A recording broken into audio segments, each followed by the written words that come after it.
Hey everyone, welcome to a Labor Day edition of the Guile treatment. It will certainly not come out on Labor Day, but that's when we're doing. Really, we probably should have just streamed this episode, but whatever.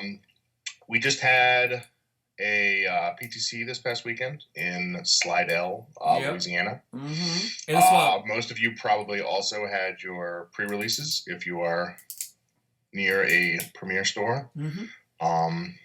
And YYH Show will be out this coming weekend, and there's another PTC in Tempe, Arizona. Poor Ryan fam. Don't remember the store. It's Showtime Games and Showtime Cards and Games in Tempe, Arizona. So yeah, how did both of you have pre-releases? How did they go? I did. I won both my events. Oh, I got back on that horse. I won that Premiere Store mat again. Yes.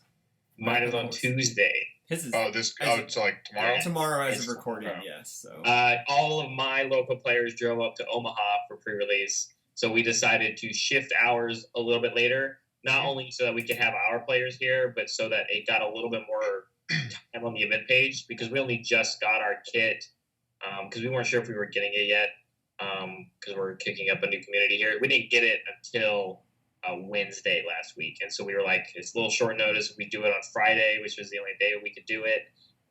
So we decided to just hold it till Tuesday. Okay, cool. Yeah, we did we did our main. We had an early one at like 2:30 because the people were kind of there. We had like 7 or 8 people there already, so we did a normal draft, and then we did the Premiere Store event draft, which I streamed on the Twitch channel. Botan was in top seat for like 3 rounds until I came up, and then we drew in round 3 because we couldn't, like, our game 2 took like forever, and then I couldn't kill him in game 3, but then we ended up drawing, and then he ended up losing his last round, and I ended up winning my last round, so I ended up going 3-0-1 for the victory for the playmat. We had a lot of new players up. We had a couple people down from Bloomington, Illinois. That's like 2 hours away from us. So Robert Turner is also going to write up an article about his experience, his first time ever playing in a UFS event, Universes event, and how that went, and his thoughts, and all that greatness. But Rob, this is the big one. You got to play in a pre-release event. This is huge. So there's a store in Woodbridge, Virginia. And they recently got Premiere status. I think they had their first Premiere Store event last weekend, but I was out of town, so they scheduled the pre-release for it was yesterday. It was on Sunday, and Scott and I drove down with another guy who's like local, who used to play, hasn't really played since, I don't know, like probably since like around Street Fighter, and but he loves YYH Show, so he's like, well, I'll give it another go. Like, I'll come out, give it a shot. And so we went down there. I think it was a 10-man event. We had 2 draft pods, and I ended up on Hiei, and was past a lot of real good stuff because everyone else was fighting over Kuwabara and Byakko, and had about 1 million life force threads, which I don't know what they were thinking when they made that card. Like, that card is insane. It's my number 2 rated card. And yeah, I went, huh? It's my number 2 rated card in my top 10 cards article. I don't know what your number 1 rated card is. Voice of Reason. I guess we'll find out. Oh, it's Voice of Reason. Huh? Voice of Reason. Yeah, don't tell them. They gotta read. It's already been out for like 2 weeks. He doesn't read any content anyway. Tell them so that they can go read the article. Yeah, that's true. That's true. But yeah.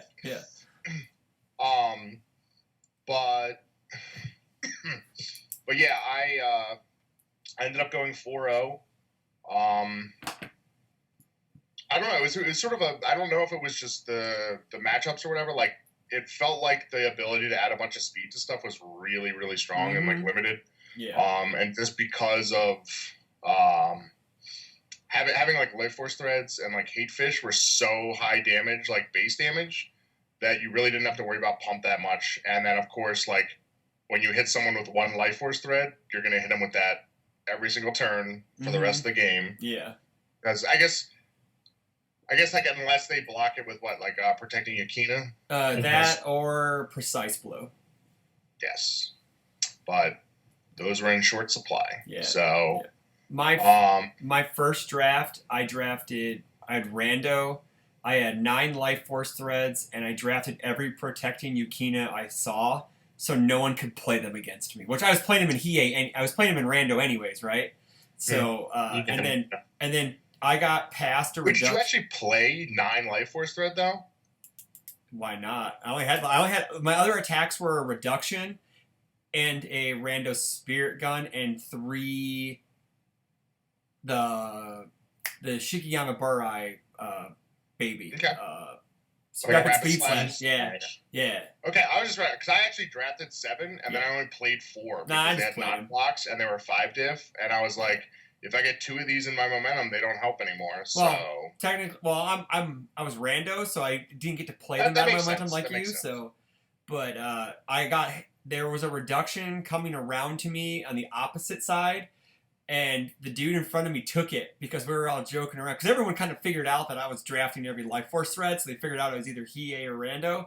So they just started sniping cards, and then like Trent, who was on the opposite side of the table, grabbed his rare foundation, the hiding in plain sight. He's like, "Look what I just took." I'm like, "Come on, man!" It's like, I'm gonna win anyways. Let me style it out on you guys.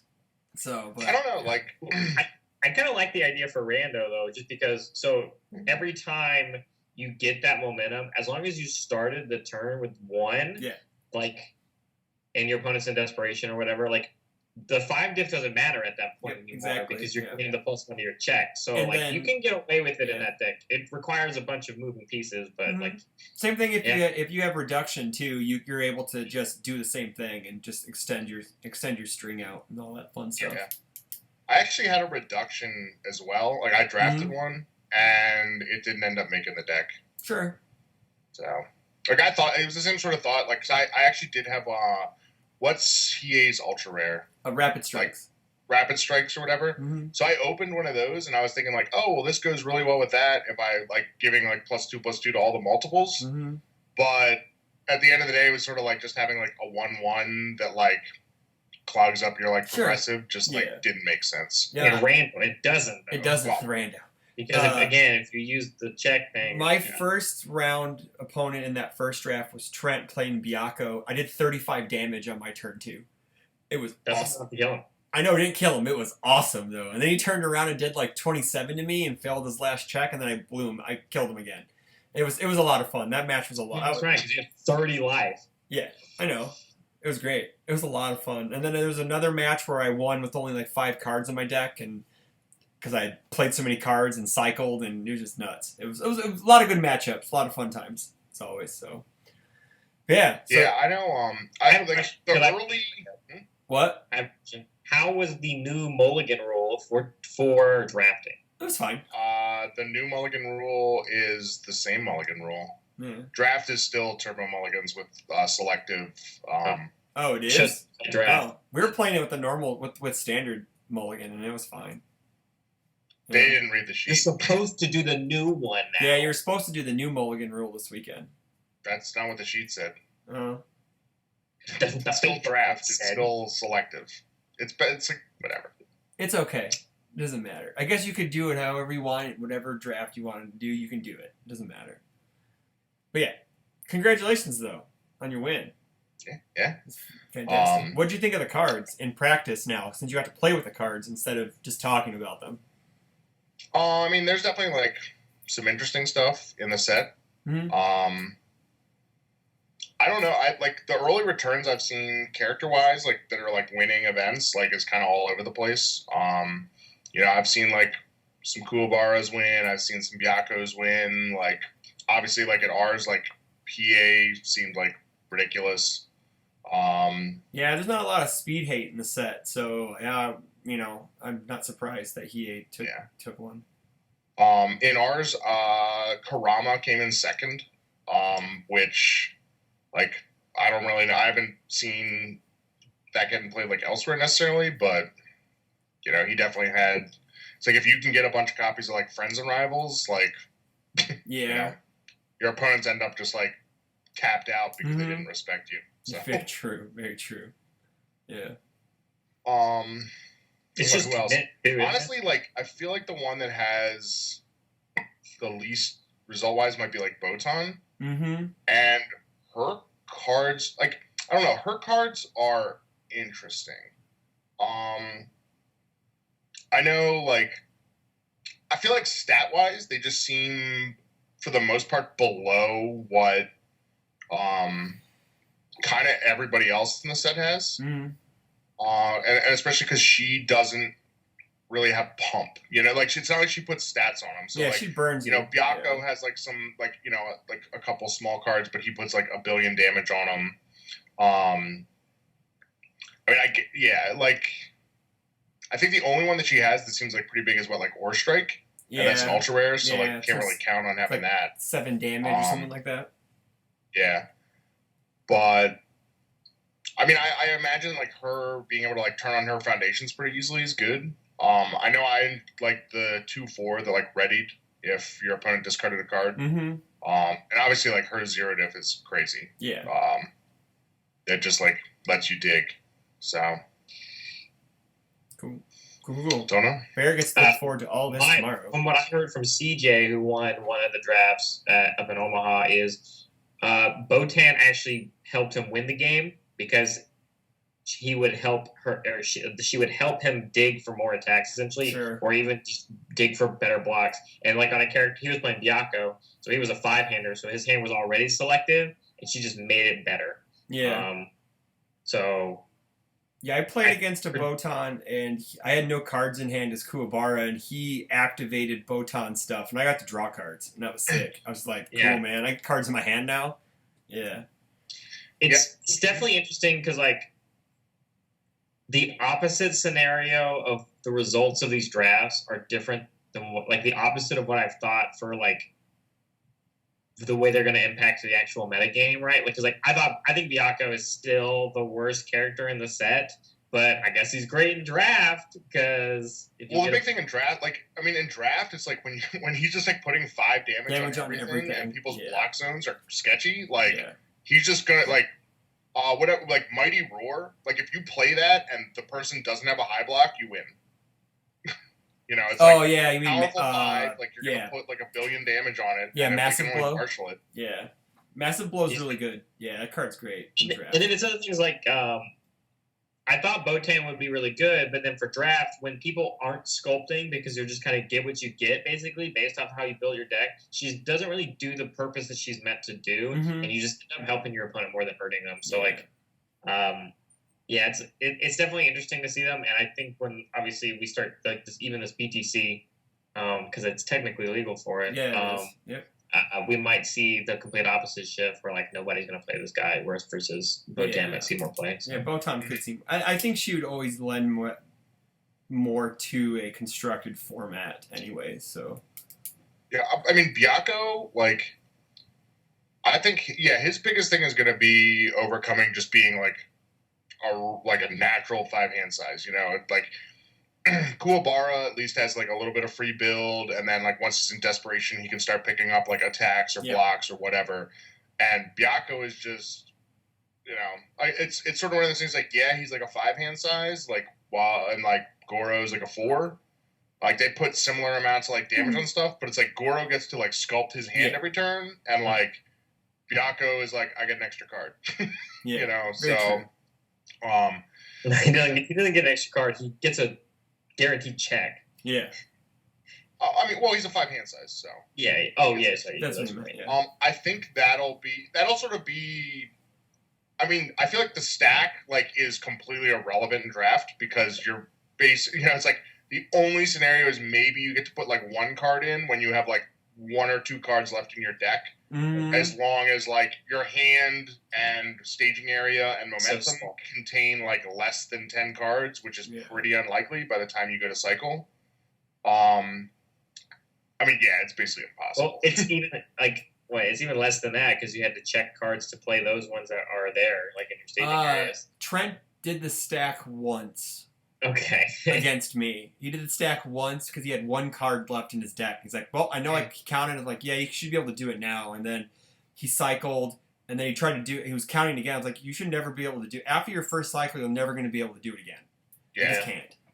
In a draft game.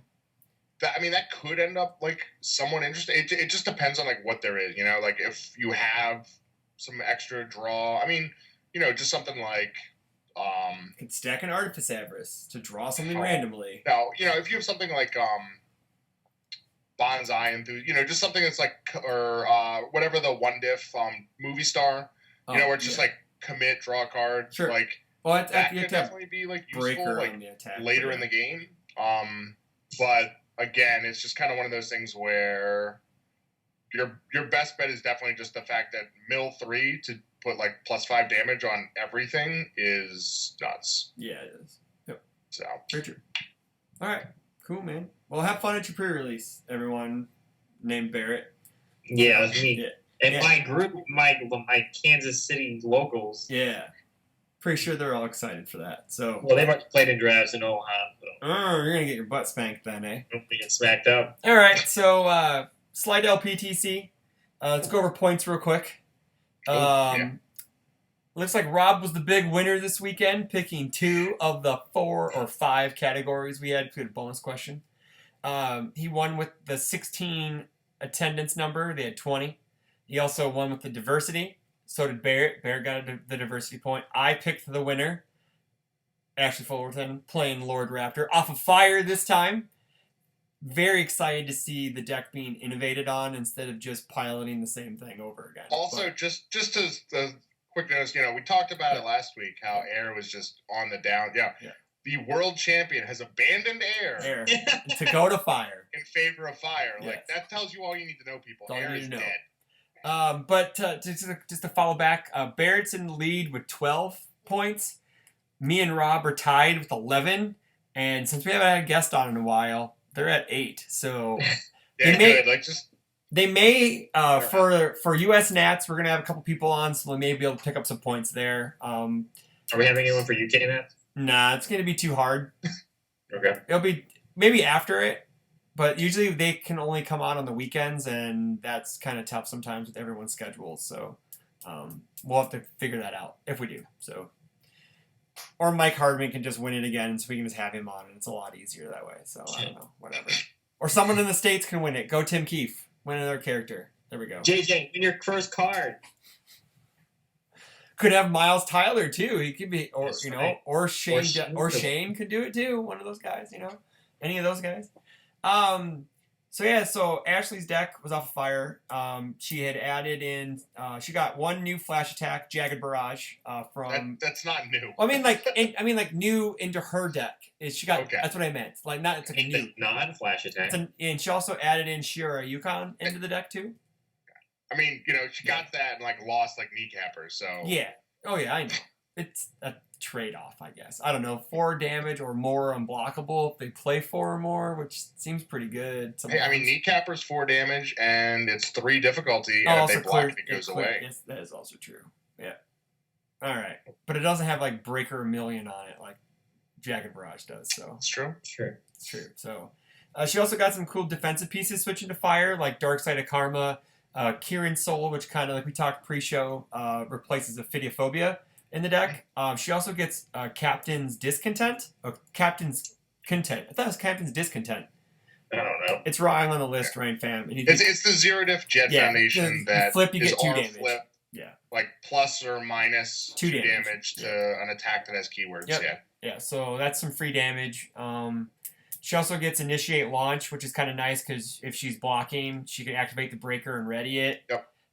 She also gets Grower's Victory Pose, so if your opponent doesn't somehow bang you on their first enhance, you can cancel that. You can make sure they don't play it. So I mean that's part of it. I feel like it's more for like it makes that they can't revoke your enhances. Yeah. Very true. And they can't it's additional like Punch and Judy hate if like that's something that you're still worried about. Yeah.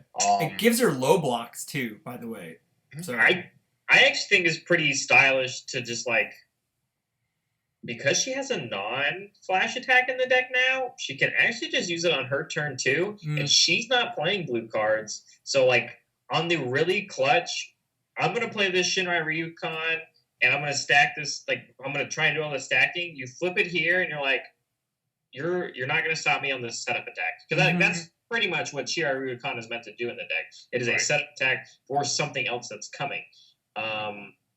So I think that's a really cool tech to do as well. And it's interesting because then she just has action cards in the sideboard as well, which are bangs, obviously. She also plays Dark Chirito in her sideboard, which is pretty does. freaking nuts. I mean, I would think that's probably for, like, the Janet matchup. Yeah, most likely. Yeah. And then she has more Kirin Soul in there, which is always a good card for him.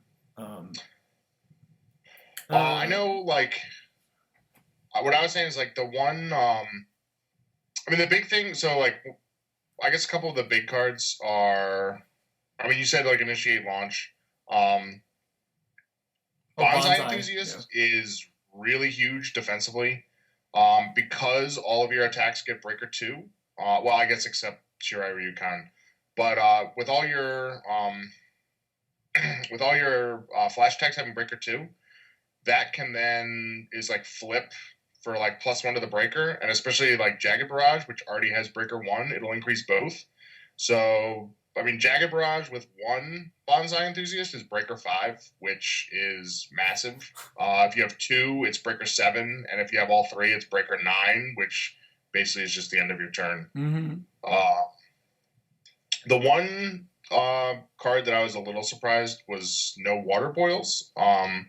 You know, we were talking so much about speed hate cards last week with, you know, sort of the shortcomings of chaos and air. But she does have the Raptor only, well, effectively Raptor only. We were talking, I think it was what? Feels good to be bad. Yeah. And then Never Stumbles, like, is, you know, there's so many pumps now that are like plus or minus, and so that will cancel those as well. So she also has Dark Side of Karma for the return to speed too. So that's true. That also works too. Yeah. So. But why wouldn't she, like? That's like a last resort type thing because that R is so honestly, good. It depends. Like, yeah. I mean, I ran Earth decks with Dark Side of Karma, and it's like if resetting the speed to printed was the most effective thing I could do with it at the time. Like, I would do it. You know, like.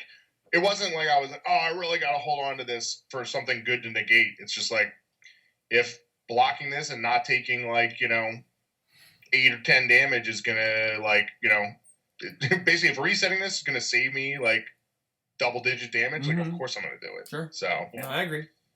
Yeah. And it's got a +1 low, which is awesome. Yeah, like, that card is. Yeah. That card's great. Yes. Yep. So, I don't know. The coolest thing about this is. I don't know about you guys. I know when I saw, like, oh, Ashley went with Raptor, I was like, ugh, air. Like, play a new deck, Ashley. And then it's like, oh, it's a fire deck. And I was like, I take back everything I just said. You know, that's awesome. Yeah, so. No, I like I said at the top, I'm very excited to see the deck being innovated on because that's something that doesn't happen in UFS that much, where you see cookie cutter builds. Like the Janet deck it seems like it's a all good things Janet deck, which is nothing new. It's just like, can we, like, yeah, I'm playing the same Kolokan deck. I can't say much about that, but it's nice to see innovation. Lots of people keep trying to play evil Janet, and it sucks. I understand this, so go to Corey for realizing that's a trap. There you go. Until the Yu Yu Hakusho comes out, and then you can reevaluate it. There you go. So, but yeah, it's nice to see innovation. And he had main board flying spears. That's a unlike, plus. You know, Tam. Another player. Tam. Yeah, but no, it's nice to see innovation every once in a while because, you know, like. I like the sideboarded Vicious. That's my favorite.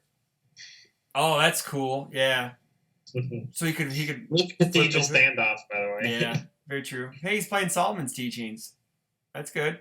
It's a good card. I don't know what that card does. It sets the speed to 3. Oh. Then we got Cassie Cage. Yep. Man, you have to think that if he sides out Dijonette, then he has to side in Vicious and then also replace the 4 character cards. Yeah, I mean it's just slots. Like, yeah. I guess they become Demon Realms. Is what I see. Probably Demon Realms, the Teachings. Oh, yeah, and probably the two one-ofs and the Cathedrals. And then if he wants to play Demon Realms, he can swap some stuff around. So, Barry Everson played Cassie Cage. Added Fiddlesticks. Cool. Well, I mean, this is pretty much the last event that anyone gets to play Not Over Yet. That is true. So, yeah. Until it ends up as a PTC promo, right? most likely, yeah. Probably. I'm just going to play good. Better now. Good Cassie with you. He's pretty good. I'm surprised he didn't play Initiate Launch in her, but I guess not. It's not that good. But he plays Nutcracker. He has a Kimbo. There's, Power Flip, Kersplat.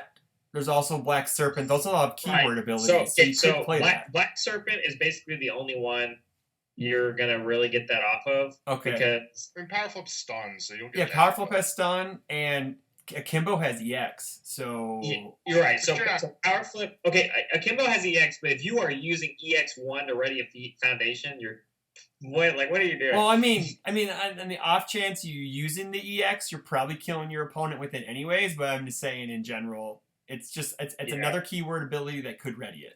Yeah, it's just one of those things where it's like, I don't know. I ended up cutting it. Sure. I think the reason to notice is, and why it's probably still is like this deck's actually pretty large. Like this is a 70 card deck. Yeah, it's a 70 card deck. 70 cards. Yeah, it's huge. Yeah. Which makes sense because we're playing things like TK Mastery in it. Which to me, it's interesting that there's 3, 6, 7, 6 checks in the deck. And there's about that. We did a post today about overrated cards in the format as of Monday recording, and Mike Hardiman's working on an article about the top 10 overrated gameplay cards, and TK Mastery is actually on that list. So I think I'm the only Cassie player that doesn't play that card. Yeah. Because the more I see it, the more I've played it, the more I have not liked it, because it's just Shadow Inheritance for the deck. Yeah, it's just like I'd rather just use Shadow Inheritance over and over again instead. Yeah. And so my Cassie decks were usually cut, because if you play a TK Mastery deck, you have to play a bigger deck where you go through too fast. And then so I just play a cut deck, and you just see Shadow Inheritance, and you're good to go. It is interesting too, like in the same scenario, this deck is not playing Fei. Which is important for 2 reasons. One, it's a low block, and all low blocks, they've been replaced with Orphan Alchemist, so it makes sense, right? Yeah. But that's a really good card, and that, in my opinion, is always better than TK Mastery if speed is the game plan. Mm-hmm. I know my thoughts on TK Mastery is, well, why commit 1 to pass a 6 where you can just probably flip a card for -3 speed and just block it? Right. And I understand the best part of the card is the DR on it, because there's not a lot of DR in this game right now, and it's finding good reusable DR on the same enhanced step is really good. And that's why the card is good in my opinion, but I actually think there's just not enough matchups to where it's good enough. Well, and I think that's enough. Something else too is that I think in some regards, the meta might be moving a bit away from the little pumps, just because TK has been so prevalent. People are well, I'm not going to have a bunch of +1s and +2s because I won't get anywhere. Or people will just play well, I'll just kill them with base stats. I know with my game plan with Kodal against a TK Mastery deck is just let them commit themselves out and then blow them out with something at the end of it when they're committed out. It's just please keep committing your cards. It makes it easier for me to throw my stuff into you. And it leads into what we're about to have for Yu Hakusho, which is Kuwabara is about to create a different dynamic in the meta to where incremental pumps are not going to be as good anymore, not just because of TK Mastering, but because if you're doing incremental damage pumps, Kuwabara will just shut you down by committing a foundation. Mm-hmm. And then we're also going to shift to a different part of the meta where even having one really big pump isn't going to be the same level that it used to be anymore also, because characters like Kuwabara exist. Yep. I agree. I wonder if that's what some of those cards is, that, Life Threat or something is just Why they're so big? They saw so much Kuwabara in testing, and they're like, we need these big attacks to kill Kuwabara. Yeah, It's true. Like, I mean, I love Life interesting. Force Thread and Hate Fish. Those cards are cool. Yeah, I mean, it's talking stuff like that. It's you look at the other like 8 base damage attacks that exist, or even just 7. Like to me, 7 is fine. Like, so it'll be interesting. All right. Or shift to a heavy committal format. It could. Stun's always good. Yeah. You know, there's a reason why Coffee Samba is still really good. It commits your opponent's entire board. Yeah, I really see TK Mastery shifting out. Also with things like Toguro Brothers coming out. Oh yeah, Toguro Brothers. Yeah, that's a nasty card in its own right. Yeah, so it's just stuff like that where like as you see with every set, the meta foundations that are like oh well, this character's really powerful. This shuts them down in a way. Let's put this into our deck. TK Mastery is not going to be that one anymore, and it's going to shift to other things. But like things like High Seas Adventurer will still be that card. Like for one set. For one more set. For one more set. One more set. Yeah, that's going to be odd. Wow, it's nuts. All right, so moving on to the next deck that I really liked was Keen Meadows playing Lilith off of. What was this again? One of the worst symbols in the game? Chaos. You know, one of the best Chaos characters. Easily, it may easily be the one of the top 3 Chaos characters because I include Taki and Tim in that. So. I'm going to put Zolt on that list too because Covert Affairs is still a card. True. I guess true. You know, that's a risk deck though. But I don't know. This is another deck. Similar to Ashley's, where it's like a pretty established character, but it's a very, very different build. So it's on Chaos. I mean, the first thing that jump out is like 4 Fog Blanket. You're like, okay, it's a 3 damage attack. It's 3 speed. Yeah. It's 3 damage. Stun 2. Oh man, I like the Hyper Bomb inclusion. You know, it's a 3 speed thing that leads in, so you can combo. Swallow Your Soul. You can Swallow Your Soul, is that 3 damage? It's 3 damage. Speed? It could Hyper Bomb can use Fog. I got you. Yeah. But it does have 3 speed for Fog Blanket. Yep. Yeah, I mean a couple one like it's a very sort of I guess diverse attack lineup. Like lots of 1-ups, 2-ups. And then in the foundations you get he's running like 4 clear cutter, 4 over the top, so a bunch of things that you can just like jam up into your card pool for her pump. He's running some more for Armageddon, some Tijuana, a lot of cards, a lot of good tech cards that could ready themselves, so he can go deep into turns if he checks bad too. Yeah, I think that's the biggest point because I think that is the probably biggest downside to Chaos Lilith. And JJ and I, when we first kind of looked at the character when it came out, we thought the way to fix that was like getting Ancestral Quivers in your card pool because Ancestral Quiver pluses do all checks, not just checks to play cards. He did have 2 quiver on the side. He did have 2 on the side. Yeah, so like it's stuff where it's like, well, that was kind of our way of making sure that like you guaranteed and had foundations 2 ready, even if you checked 3s on your stat checks. But I think what's also important is he's not playing all 3 base damage attacks, so he doesn't have to do it on every attack. So like on a Hyper Bomb, it's just worrying about playing the 5, like and then leading in, obviously. But like I will say. It is really cool. I think the most interesting part about the deck is the 1-up Skull Barrier, just because I think that's definitely a card that would either have more in the sideboard or more in the main board. And I think he chose instead the off symbol 2 stops in the sideboard over the rest of the Skull Barriers. I think that might have been the bigger choice. He could be leaning on the Brutality Breaker block too a lot on that one too. Yeah, so. But yeah, the 1X Ghost Thief Funeral. Yeah, that is perfect. Exact right. That's number. the perfect amount to run. Is 1. I run 2. I'm a 2 nut man for that card. I'd run 1. But yeah, this is sort of a Lilith build that I feel like was kind of the like day 1 build, if that makes sense. Of just like, man, I got like. You know, over the top. I got Clear Cutter. I got Fusion Refusal. I got all these foundations, and like, you know, I'm gonna play my attacks and fill up my card pool and get like this giant pump. And yeah, I mean, it's kind of cool to see someone else like trying it out again, or you know, I don't know if it ever really placed. You know, if people did just found success with it. So I think this is also a last hurrah for this symbol for Lilith, because why would you play this symbol when underwater you're getting reborn human, which also doesn't count as more cards in your card pool? So. Yeah. Just kidding. But like, no, Well, I like this deck. It is very Keenan Meadows. I think when I look at it, it's what you're talking about, like day one Lilith decks. That is a very.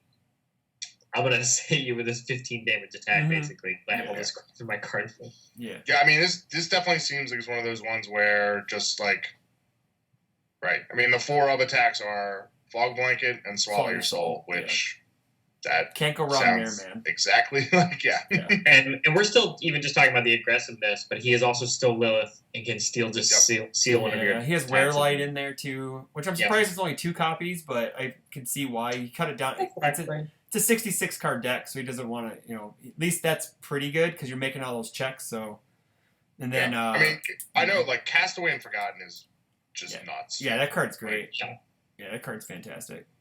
The 1X War for Armageddon, and he has 2 in the sideboard, so that's pretty nice. Because usually I'm trying to figure in my decks when I play it, I was like, man, it doesn't have a block. Well, it kind of does. It has a 4+4 mid, and then it's a 4 check. But the card's so good it warrants, I think, 3 spots in your deck if you could play it. It just depends on where your cards line up in the side or in the main board. It depends on the symbol too, right? Because he's got 3 hunts. So. Like Hunt's his main foundation clearing. See, so that's what it is. He didn't have more War for Armageddon, so he lost to Dijonette playing all those High Seas Adventures because he couldn't get rid of them. Hey, he had 2 extra War for Armageddons in the sideboard. He did, in the side, Well, he wasn't playing more demanding submissions, so he lost to the Flying Spears. Yeah, he lost to the Flying Spear. All right, Brad Townsley. You can only steal so many. Brad Townsley came in 5th with Akuma 2. Very, I would say, just standard build of him. Nothing really stood out. Brandon Berry played a 70-card Goro deck with all the giant. It looks like it's just a bunch of big throws and big attacks. And Punch of Judy. So you can't go. I guess you can't go wrong there. He does mill a million cards a turn. So. Man, I'll tell you what. 4 Let's Cut Loose in Goro seems like a bold choice. A very bold choice. 6 checks, my dude, for those TK Masteries. Yeah, true. We had Anthony Hall play it looks like it could be a dual symbol guild deck, mostly off of life, but he does play some all, and I don't know if he had order stuff in here. I'm looking. This mostly it's a life build splashing in some all cards. Yeah, because he has pit stuff like that. Because Orphan Alchemist that does have life. Yeah, no, it's pit's the only really all card in the deck. Yeah, pit. Yeah, everything else has life. Yes, everything else has life. It's pit. That's the only thing that's off symbol. What is Tasked by Hephaestus? That's the Sophitia card where you block and it only you block a throw. It deals 1 damage, and then your opponent has to commit a foundation. Okay. It's gonna be pretty relevant with Life Force Thread out in the meta now. With some big ass threads. I mean, yes, but like that's still gonna be so tough to block. Yeah, I mean, I think Demon Realm Awakening still just becomes like the go-to one. Yeah, that card just becomes real relevant. Well, in my eyes, that card's been relevant for months. So yeah. It's in my top 5 cards under $5 for that set list, kids. Watch out for that article. That card's under $5? I can tell you the price right now. You ready? So I actually have a question. So take a guess. Wait 1 second. Take a guess. How much is Demon Realm Awakening on LegendaryWolf.com right now? $2.50. You were correct. Yeah, we got that bottom for $2.50. Yeah, they are $2.50, man. Yeah, it's nuts. That card should be way more. I'm surprised it's not way more. No, it should be $2.50. $2.50, $5. $2.50. I'm saying like $5, like $2.50, $5. I think that's pretty fair. I think the interesting choice, and I'm wondering if you think this is why. So the pit mainboarded, and off symboled. Is it strictly for like characters that give keywords so that you can't, so he can still give minus damage to them? Minus speed, you mean? Yeah, minus speed. Sorry. Like, is that like? You think that is like? I'm very confused on the pit. Yeah. Is it just for removing safe? Because he plays Urban Showers, Chris Splats. It could be. I don't know if any of those other ones have a No, it's just Urban Shower and Chris Splat are the two I gotta reversals. say, like, what is it? There's what, two all decks in this? 3 all decks? Yeah. Well, Two. 2. And There's 2 and then Goro. Yeah, so Dejanet, Cassie, and Goro. all right, Goro is a little different, but right, like all decks. There's This It's Life, and I don't think there is any copies of Reborn Seraphic Wing in any of these decks. No. Yeah, and that's a really good one for That's Cass. a really good card. Like, even if it's just like 1 or 2 copies, like, man, that card's good. Mhm. Like, I don't know. I'm surprised. Yeah, I guess I am just really confused about the pit, and the only reason why I'm so picky about it is because I think the pit is in place of the other 2 revokes for the main board. Oh, yeah. I see that. I think it's really important, especially for a character like Guile. So I think that's kind of where I guess I'm a little lost, but I think it's great. I mean, I love Guile as a character. He's probably, like, aside from Donovan 2, like, the only character I care about from Street Fighter vs. Darkstalkers.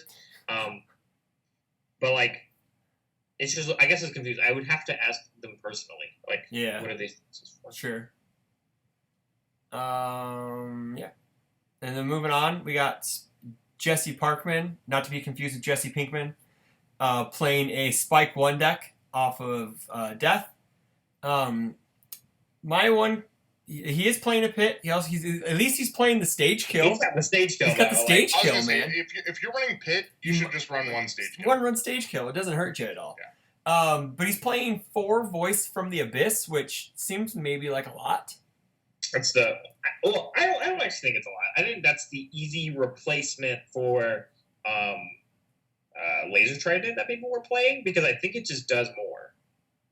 Yeah, but couldn't you just play more? Couldn't you just play more Guilt Seeker instead, and play like a different, play like another reversal? So I think Voice of the Abyss does more than what. So hold on, I was about to make a comparison. I think Voice from the Abyss does more than what, like, Bang does. Bang is just like the snap. This is what I want right now. Voice from the Abyss is defensive pressure, offensively. Like, you give pressure, you do the ceiling, and if you have the momentum, it's crazy.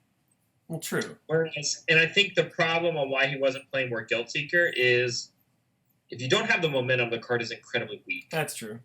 And he is not playing a momentum character. Yeah. He's not playing Faye. He's not playing Kolokon. Total Con. You know, like, it's Guild Seeker becomes a lot harder to use. He's not playing Grow. He's not playing Grow. Yeah, definitely not playing Grow. Grow. Look at this deck right now, and Guild Seeker instantly becomes a 4 of when Yu Hub comes out, because it's not Guild Seeker anymore, it's Spirit Gun. Yeah. Because or it's Shotgun. the purpose of the cards in there. Yeah. So, like, if this was one, like, when Yu comes out, I think a deck like this just gets better.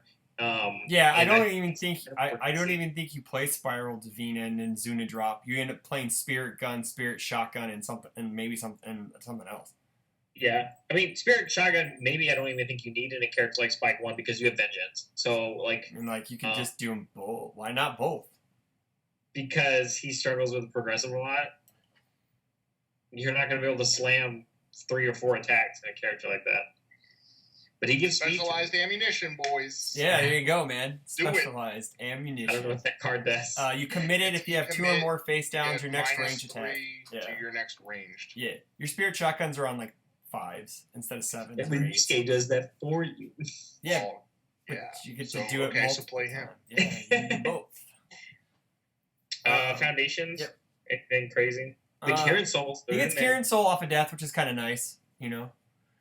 He's playing Nightmare Terrors. I guess we're gonna see. This is the first time we've actually seen that in lists. It was in Anthony's deck and in Jesse's deck. That's it's a great. I forget if your opponent picks the foundation or if it's target committal and freeze on your turn only. I forget. It's a target committal.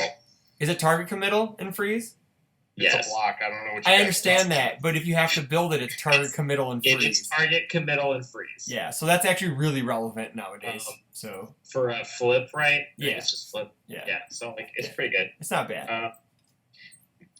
Especially if they have like a high seas and you're trying to set up something and you can commit and freeze that high seas. Yeah. That's sick. I do not remember what Ridding the World of Outsiders does. That's the E commit. Your next attack does +2/+2, or E flip. And then flip 1/1, your current it's attack. playable It's committed. +1/+1 playable. Well, Committed. Oh, right. Yeah, I don't cards- know why I thought it Card- was Card's the pretty good. Crichton race or whatever. Oh no, that's the I know what you're talking about. Yep. I don't know why I thought it was that one. I was like, she needs to share a symbol in death.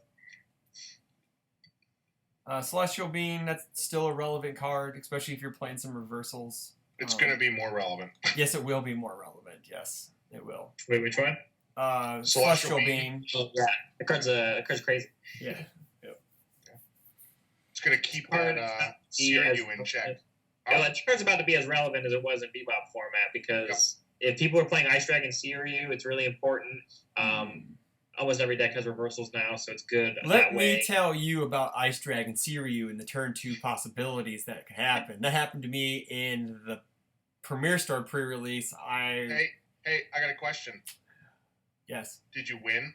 I ended up winning the game, yes. Okay, Overall. so then does it matter? Yes, it does, because it's awesome. He slammed it down turn 2. I had 3 foundations, right? And he goes, stun. I'm like, cool. He's like, freeze him. I'm like, neat. And so I'm just like, well, turn 2. I get to build and pass. And it's like, do you have another one? Because, I don't know, I doubt it. You never know. They could draft it too. But no, that card's awesome. So, yeah. I figured it was going to be like if I draft that card, like, what was he playing? He was playing rando. Yeah. I feel like if you get that card, you're just like, well, guess I'm playing here. Yeah, exactly. Yeah, but he wanted to play rando in the event, so he wanted to play rando with it. So, yeah, he gets to loop that card over and over again. So into infinity and beyond. Yeah. Hashtag Disney. Sorry, we're probably gonna get monetized Copyright for that. strike right there. Yep, copyright strike. End the show, guys. Sorry. Yep, we're done. Let's stick a fork in it. All right. He had 4 leg shredder, which is kind of neat. It's a good block. Or play on attack because you get to commit to something. They have to commit stuff. So, yep. That's all I got. He has leg shredder and a sideboard. Oh, okay. Yeah. Gotcha. That's I would assume that's I guess like it's tough to tell what the block zones are, but maybe he was like really light on low blocks. Isn't leg shredder a high? Yep. No. What? Yep. Oh, I was thinking it was the other one. What's the low one? Stinging Skull. The one that burns them for 2 and stuff. That's Stinging Skull. All right. Yeah. All right. I thought it was that. So moving on to Tempe PTC in Arizona. It's the first PTC. It's pretty exciting. Yes. So we got picks to make for that because we really don't know much else to talk about. It's first Yu Yu Hakusho standard legal PTC. So we got Yu Yu characters. Yu Yu characters are going to be picked. There we go. Should we? Okay, so for our 5th and bonus question, should it have to do with the Yu Yu Hakusho? Something with Yu Yu Hakusho. So, all right. Should we? Okay, so how many Yu Yu Hakusho characters will top? Okay, that's what I was getting to. All right, so because that way you have like a 1 in 8 chance, right? Yeah, maybe 1 in 4. They only top, I don't know how many people are going to this. All right, so yeah, we have to do picks. So the order: Barrett's in first, and me and Rob are tied. So I'll go last with the picks since Rob met the second place, so that kind of I'd say he jumped me a bit. So because he got 2, so we do a tiebreaker. I only got 1 point last time. Right, he got 2. Whatever. There we go. He's really proving his case here. There we go. Oh, I'm waiting to hear back from my source on how many people will be here. Are you talking about Josh? I can just message him too, Jesus. But anywho, it's at Showtime Cards and Games, like we already said. Registration is at 8 a.m. Man, they are. And that's mountain time, so I don't know if that means it's 10 o'clock. It doesn't matter. It's still 8 a.m. Still 8 o'clock. Yeah, okay, it's 8 a.m. local time. You're going to be there for 8. Jesus, that's kind of like a Rockford PTC where they're there that early. They're going to be done super early that day. You don't register at 8 a.m. That's what it says. It says on the website. I'm saying you don't. I do it at 9 because I'm smart. It's a whole hour. It's different. An hour of sleep is an hour of sleep. Like I could have slept in an hour later, but I didn't. But I wish I would have because I was tired all day. Well, that's because you also did breakfast every day. Yeah, that's true. Yeah. Dude, All I right, don't I got my even guess. work. You got your guess? Yeah, I got my guess. Okay, cool. So go ahead, Barrett. Let's see what your guess is. 18 people. No, I thought we were doing what? I thought we were doing the Okay. No, Wait, what? Don't we go in order? We go in order. We go in order. Oh, okay. I thought the first question was No. how many you. We always go in order. 18 Yu Hakusho characters are gonna top. That's All right, that's whoa. pretty That's sick, awesome. but- That's sick. No, I think 18 people will be there, if not less. Yeah, Rob.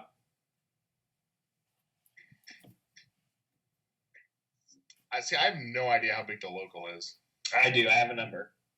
Yeah, see, Of course. all He these does. people with this inside You want to know information. the local number? Hmm? The local number is 10.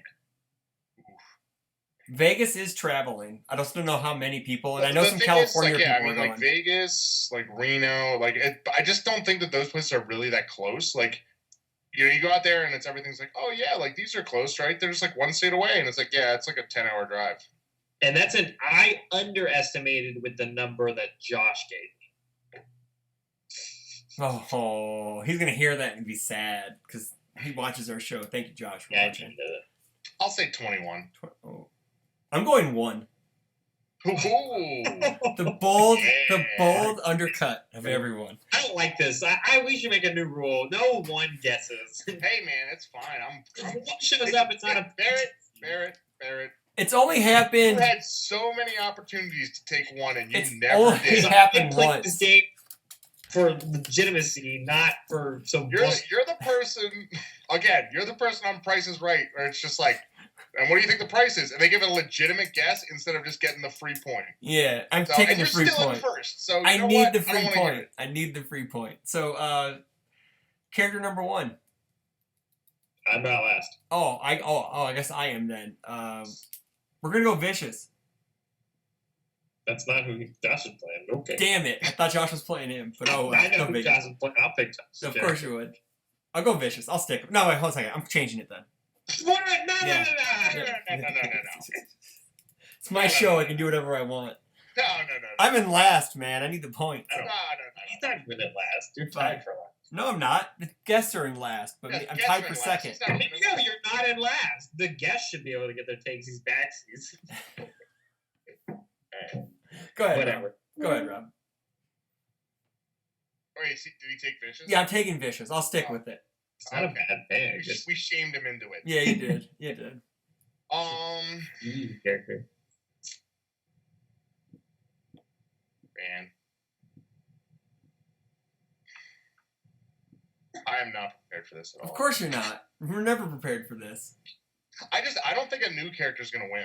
So That's why, you know. and then I'm just trying to think of like what. Oh, but coming like, out. do you really think that if Vegas is traveling, But like, the thing is, though, group in the entire world that could get their cards in the right amount of time and then travel and have been either like proxying of decks and trying stuff out? I can it's tell the you Vegas- this now, they don't do that. Okay, whatever. I'm pretty sure they don't. I don't think they proxy.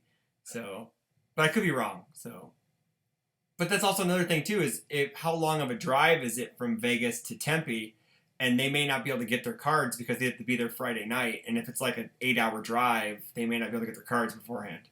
Gen Con people have cards. Yeah, but did Vegas come to Gen Con? No, that was mostly Jessica Midwest people. So, did. All right, Rob, what is your pick? Rob, which pick? Cool I know boy. what's mine. I'm gonna go Cool with boy. Janet. Janet? Jesus, really? Janet. All right, my 2 picks are Tim Two Belts. Oh, that's right. That's what he's playing. Which Tim one? Two Belts, 2 Dot. Okay. That's right. I Matt forgot he's Mosley. playing him. He was talking to me about him. I forgot about that. And I'll pick Josh. I'm going on a limb here, man. I'll pick Cassie Cage. Jesus. Get a new broken record, man. Seriously, Cassie Cage. I'm just going on what he said. I don't know anything about this PTC. I actually think Cassie's been taken every time we've had a pick. Good, and nobody plays her. She never wins. We have to go back. Sucks. We have to actually go back almost like to Worlds. Wait. Yeah, no one picked her. Oh, no, some picked her for Worlds. Yeah, that's right. I was say the last time that she won a PTC was what, J-Ray? J-Ray, yeah, in January. Yeah, it's been a while. She maybe do. Rob? She's not due. No, she's not. She's bad. I'm debating on whether or not I should just abandon my boy. Suzaku, you got it, man. Cool. No. That is not. Abandoned Prerelease. You get abandoned Torn? Actually, I don't want Cassie anymore. I just thought about this. Too bad. What do you want instead? Just not Cassie. I want something else. Sorry, man. Hey, man, you guys shamed me into Vicious. I'm shaming you into Cassie. You got it. I'll give you a repick if you go after Rob and... Technically, it's my show. I can do whatever I want. You know what? I'll say Spike 1. Spike 1? Oh, nice. He's getting so much stuff from, like, Yusuke. Okay, I get it. We're betting on Scott Sutton going over. Okay. I don't know what he's playing. Isn't he playing Botan or something? Pick a Yu-Yu characters. No one's gonna pick a Yu-Yu character. Hey, go ahead. Well, so I don't.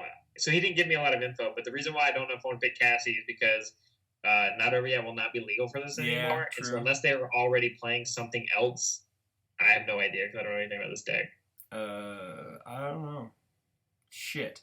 I want to pick Yusuke, but I don't want to pick a Yu Hakusho character.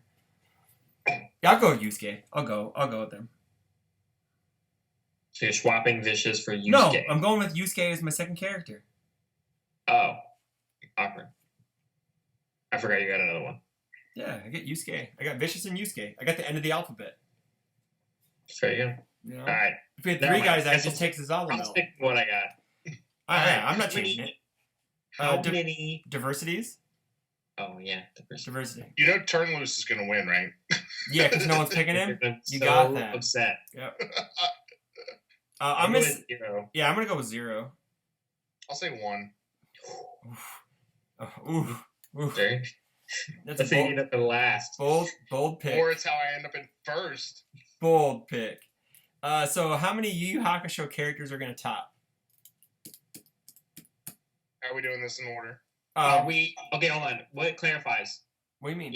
If one gets diversified, that is not topping. Okay, all right, okay.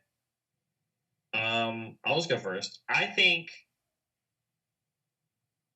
2. Oh man, I think 2 also. It's okay. You can say the same number. It's like diversity. I'm going with 1, and it's going to be the Yusuke. Okay. I was calling his number. Here's the thing: is I think people are gonna play them. I just don't think they're gonna win. No, I understand. It's the same sort of thing of just like, you can test, you can practice or whatever, but until you like, really for sure, end up like in an event, all of a sudden you're like, oh man, like I do need this card, or whatever. No, I totally agree. I like how quick we abandon the MHA characters. Because it's not the new hotness anymore. No, I don't think they gained anything from that, from Hakusho, honestly. I mean, Kevin's write-up was awesome. I like that. Yeah, that right. Also on the website, you can check out Kevin's write-up of his Premier Store event win with Bakugo playing that loser goodness. So Midoriya gets that juicy reversal goodness now. Oh, too. that's true. Yeah, that is true. And All Might, I guess, gets it too, but like. Mm-hmm. And All Might gets Siryu. Oh yeah. Oh yeah. Ooh, wait, I may change my pick now. No. So just to clarify, I went with 1 attending, Vicious, Yusuke, no diversity, 1 Yu Yu Hakusho character. One person's gonna register with Yusuke and just be like, ah! Yes, I win. Barrett went with 18, Tim Keefe 2 dot, Cassie Cage, no diversity, 2 Yu Yu Hakusho characters. Rob, you went with 21 people. Whew, that may be overshooting it a bit. DJ, Spike 1 diversity, 2 Yu Yu Hakusho characters topping. Sick. Cool. And this one. I think that's pretty much it for the show. Look for more articles. I got my 5 cards for under $5 per set. Articles coming out. Barrett's still finishing up the Yu Yu Hakusho things. Barrett, I have a question for you. Yeah. Like, not for any points or anything, But Are you guys gonna side bet? Ooh, side bet. Do it. No, Side this bet. is not for points. Side bet I'm a just point. curious on his opinion. If you had to pick one Yu Yu Hakusho character to win, which one would it be? Like next weekend? Rando. Okay. That's a good pick. But Yusuke's gonna win it. I think Rando is the easiest one that you could pick up, throw good stuffs into it, and punish your opponent because you can play one of their attacks. Like, True. I think Rando is probably the easiest go-to like aggro like character from the set. Mm-hmm. If I didn't pick Rando, it'd probably just be Hiei, just because there's so many different cards you could play him and be successful with. Mm-hmm. So. Yeah, I like Hiei's up there, but I think he's one of those ones where it's like it's gonna be tough to have a good day one build. Yeah, but and so I think Rando is probably my best day one build character. Sure. And you don't even necessarily need like his ultra rare to build a good deck. Like I don't think you need like almost I think all you need is really is reduction, all you need is right? Life Force Thread, kids. Oh, and reduction doesn't hurt. Like Life Force Threads, like hopefully like some of his rare, hiding in plain sight. Reduction too. I think he actually needs that. Oh, you're talking about Rando? I thought you were talking about Hiei. No, yeah, I'm talking about Rando. Yeah, Rando. I think Rando does need his reduction. Literally everything else can be from other sets. Sure. And I'm currently finishing up my Rando write-up, so like even in my own list. What symbol is your Rando one? All just because I couldn't do Chaos because I did that for EA. Are you running Yamato Saramu? It was on the list, but I cut it for other things. Okay. So Rob, it's even stuff like Syndicate Slice didn't make the list. Yeah. It's alright, that card sucks. Saramu is awesome. I chose to play more Life Force Threads instead. I'm still playing good all stuff.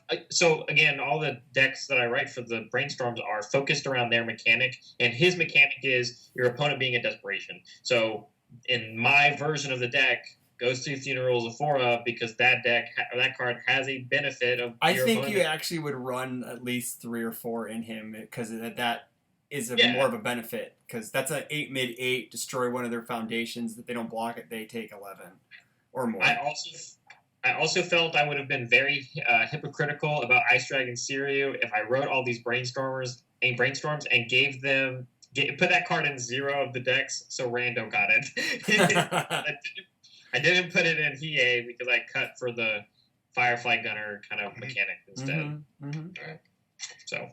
So Rob, you got anything on the hot stove for the articles?